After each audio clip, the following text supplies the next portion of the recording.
یقیناً ہر قسم کی تعریف اللہ کے لیے ہے۔ ہم اس کی حمد بیان کرتے ہیں، اس سے مدد مانگتے ہیں، اس سے مغفرت طلب کرتے ہیں اور اپنے نفسوں کی برائیوں اور برے اعمال سے اس کی پناہ چاہتے ہیں۔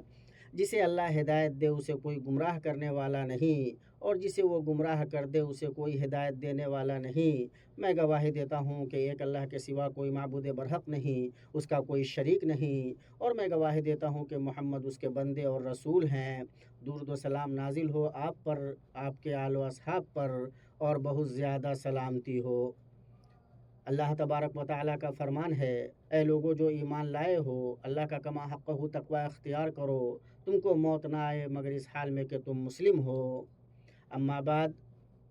اس کی شان کتنی ہی حقیر ہے، اس کی قدر و قیمت کتنی کم ہے، اس کی مصیبتیں ہر روز نئی ہیں، اس کے غم متعدد ہیں، اس کی صفائی اس کے گدلے پن سے ملی ہوئی ہے، اس کی مٹھاس کے بعد اس کی کڑواہٹ ہے، اس کی ابتدا تھکان ہے اور اس کی انتہا فنا ہے، اس کا آنا دھوکہ ہے اور اس کا جانا مصیبت ہے، اس کی لذتیں فانی ہے، اس کے گناہ باقی رہنے والے ہیں، اس کے حلال کا حساب ہونا ہے اور اس کے حرام پر سزا ہے۔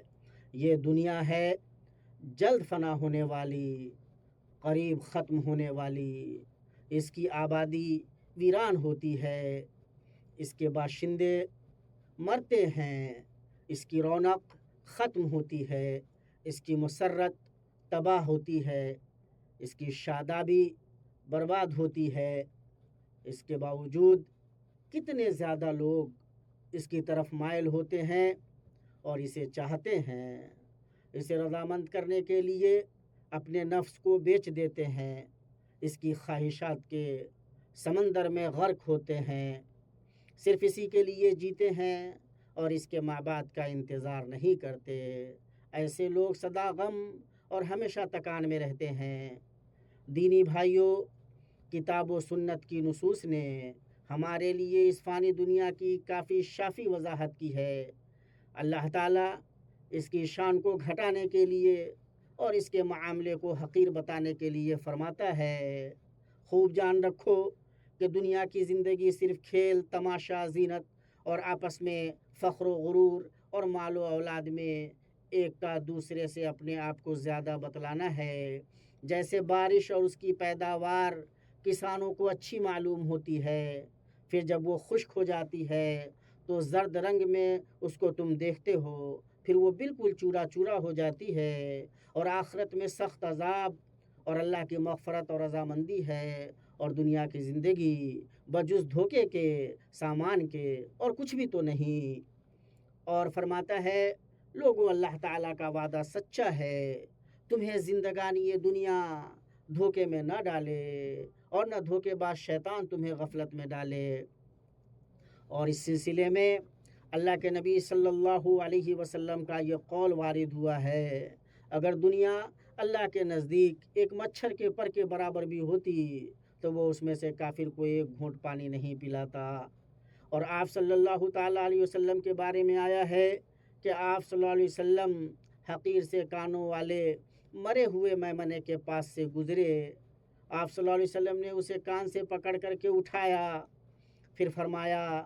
تم میں سے کون اسے 1 درہم کے عوض لینا پسند کرے گا؟ صحابہ نے کہا، ہمیں یہ کسی بھی چیز کے عوض پسند نہیں، ہم اسے لے کر کیا کریں گے؟ آپ صلی اللہ علیہ وسلم نے فرمایا، پھر کیا تم یہ پسند کرتے ہو کہ یہ تمہیں مل جائے؟ صحابہ نے کہا، اللہ کی قسم اگر یہ زندہ ہوتا تب بھی اس میں عیب تھا، کیونکہ کنکٹا ہے اور یہ تو مرا ہوا بھی ہے۔ آپ صلی اللہ علیہ وسلم نے فرمایا، اللہ کی قسم جتنا تمہارے نزدیک یہ حقیر ہے، اللہ کے نزدیک دنیا اس سے بھی زیادہ حقیر ہے۔ ایمانی بھائیوں، عقل مند وہ ہے جو بصیرت پر قائم رہے، دنیاوی زندگی اور اس کی زینت سے دھوکہ کھانے سے بچے اور لوگوں کو اس کے فتنے سے ڈرائے۔ یہ آل فرعون کا ایمان والا آدمی ہے۔ اللہ نے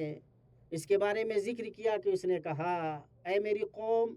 یہ دنیا متاع فانی ہے، یقین مانو کہ قرار اور ہمیشگی کا گھر تو آخرت ہی ہے، اور یہ نبی ہدایت صلی اللہ علیہ وسلم ہے۔ اس دنیا پر لڑنے اور اس کی طرف مائل ہونے سے ڈراتے ہوئے فرما رہے ہیں، اللہ کی قسم میں تم پر فقر و محتاجی سے نہیں ڈرتا، البتہ مجھے یہ اندیشہ ہے کہ دنیا تم پر کشادہ کر دی جائے، جیسا کہ تم سے پہلے لوگوں پر کشادہ کی گئی، پھر تم اس میں ایک دوسرے سے مقابلہ کرنے لگو جیسا کہ ان لوگوں نے کیا، پھر دنیا تمہیں تباہ و برباد کر دے جیسا کہ اس نے ان کو تباہ و برباد کیا۔ اور عثمان بن عفان رضی اللہ عنہ سے روایت ہے، انہوں نے کہا دنیا سرسبز و شاداب ہے، یہ لوگوں کے لیے مرغوب بنائی گئی ہے، بہت سے لوگ اس کی طرف مائل ہو گئے، دنیا کی طرف مائل نہ ہو، نہ اس پر بھروسہ کرو کیونکہ یہ بھروسہ کے قابل نہیں ہے۔ حسن بصری رحمہ اللہ کے پاس دنیا کا ذکر کیا گیا تو انہوں نے کہا دنیا نیند کا خواب یا زائل ہونے والا سایہ ہے، اور عقل مند آدمی اس جیسی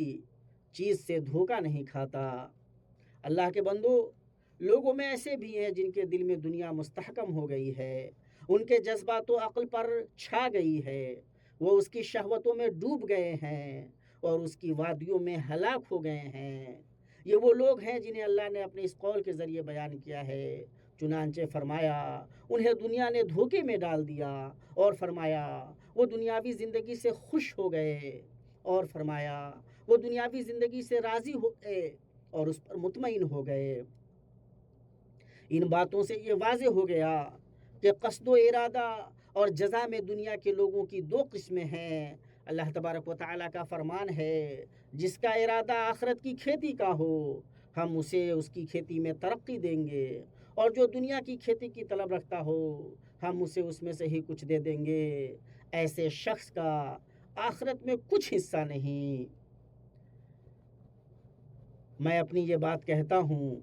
اور اپنے لیے اور تمہارے لیے اللہ سے مغفرت طلب کرتا ہوں۔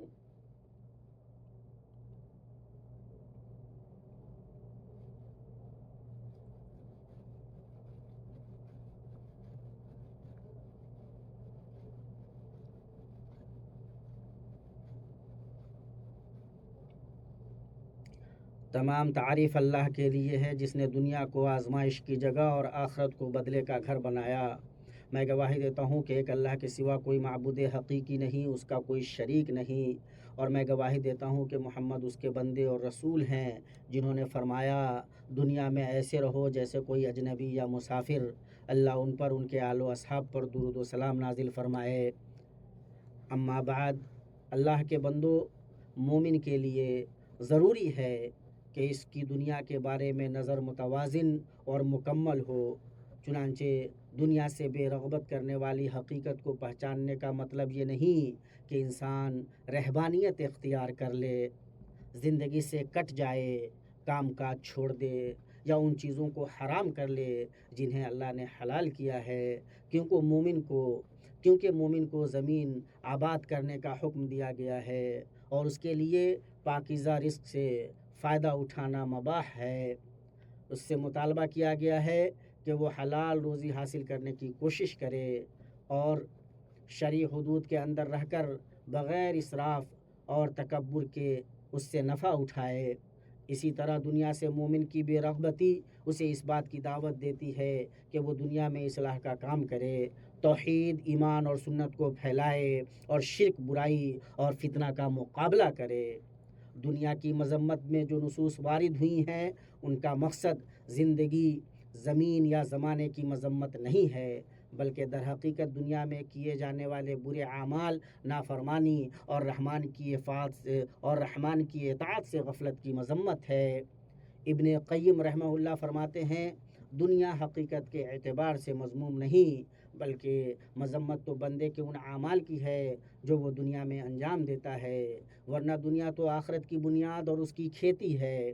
اسی دنیا میں نفسوں نے ایمان حاصل کیا، اللہ کی معرفت اور محبت پائی اور اس کی رضا کی طلب میں اس کا ذکر کیا، اور اہل جنت میں جو بہترین زندگی پائیں گے وہ دراصل اسی دنیا میں کیے ہوئے اعمال کا پھل ہے، اور دنیا کی تعریف اور اس کی فضیلت کے لیے یہی کافی ہے۔ امت مسلمہ راتوں اور دنوں کا گزر جانا، مہینوں اور سالوں کا ختم ہو جانا، یہ سب عقلمندوں کے لیے نہایت مؤثر نصیحتیں ہیں۔ کسی حکیم نے کہا، وہ شخص دنیا سے کیسے خوش ہو سکتا ہے جس کا دن اس کے مہینے کو گرا دیتا ہے، اور اس کا مہینہ اس کے سال کو ڈھا دیتا ہے، اور اس کا سال اس کی عمر کو ختم کر دیتا ہے۔ وہ دنیا سے کیسے خوش ہو سکتا ہے جسے اس کی عمر اس کی قضا کی طرف لے جا رہی ہے، اور جس کی زندگی اسے موت کے قریب کر رہی ہے۔ نبی مختار پر درود و سلام بھیجو، اس ہستی پر جس نے اس دنیا میں زہد و بے رغبتی کی سب سے عظیم مثال قائم کی۔ آپ صلی اللہ علیہ وسلم نے فرمایا، مجھے دنیا سے کیا سروکار، میری اور دنیا کی مثال تو ایسے مسافر کی سی ہے جو کسی درخت کے سائے تلے کچھ دیر آرام کرے، پھر اٹھے اور اسے چھوڑ کر چل دے۔ دنیا میں آپ صلی اللہ علیہ وسلم کا زہد کتنا عظیم تھا، بس ان کے نقش قدم کی پیروی کرو اور ان کی ہدایت کو مضبوطی سے تھام لو، اور اپنے رب عز و جل کا حکم مانو جس نے فرمایا، بے شک اللہ اور اس کے فرشتے نبی پر درود بھیجتے ہیں، اے ایمان والو تم بھی ان پر درود و سلام بھیجو، خوب سلام بھی بھیجو۔ اے اللہ اپنے بندے اور رسول محمد پر درود سلام اور برکت نازل فرما، اور ان کے تمام آل و اصحاب پر۔ اے اللہ اسلام اور مسلمانوں کو غلبہ دے، کفر اور کافروں کو ذلیل کر۔ اے اللہ اس ملک اور مسلمانوں کے تمام ممالک کو امن و اطمینان، خوشحالی اور فراوانی والا بنا۔ اے اللہ اسے جنگ و فتنوں اور مشکلات و مصائب کے ظاہر و باطن شر سے بچا۔ اے اللہ جو کوئی اس ملک کے امن و امان اور اس کے استحکام کے بارے میں برا ارادہ رکھے تو اس کی چال اسی پر الٹ دے، اور اس کی تدبیر کو اس کی تباہی کا سبب بنا دے۔ اے دعا سننے والے رب، اے اللہ کمزوروں، تیرے راستے میں جہاد کرنے والوں، سرحدوں کی حفاظت کرنے والوں اور ان کے محافظوں کی مدد فرما۔ اے اللہ ہمارے گھروں اور وطنوں میں ہمیں امن عطا فرما، سربراہوں اور حکمرانوں کی اصلاح فرما، اور ہماری باغ ڈور ایسے لوگوں کے ہاتھ میں دو جو تجھ سے ڈرتے ہوں، تیرا تقوی اختیار کرتے ہوں اور تیری رضا کے پیروکار ہوں۔ اے رب العالمین، اے اللہ ہمارے سربراہ خادم حرمین شریفین کو ان اقوال و اعمال کی توفیق دے جو تجھے پسند ہوں اور جن سے تو راضی ہو، یا حی یا قیوم۔ اے اللہ انہیں اور ان کے ولی عہد کو اپنی ہدایت اور تقوی کی توفیق دے۔ اے اللہ فلسطین میں اور ہر جگہ ہمارے بھائیوں کی مدد فرما۔ اے رب العالمین، اے اللہ ان کے غم دور فرما دے، ان کی مصیبتوں کو ختم کر دے، ان کے باہمی معاملات سنوار دے، ان کے امور کی ذمہ داری لے لے، ان کی بھوک مٹا دے، ان کے خوف کو امن سے بدل دے، ان کے شیرازہ کو متحد کر دے اور ان کے منتشر معاملات کو درست کر دے۔ اے اللہ ان کے حق میں تدبیر فرما، ان کے خلاف نہیں۔ اے اللہ ہمارے لیے ہمارے دین کی اصلاح فرما جو ہمارے تمام معاملات کی حفاظت کا ذریعہ ہے، اور ہماری دنیا کی اصلاح فرما جس میں ہمارا گزارا اور زندگی کا سامان ہے۔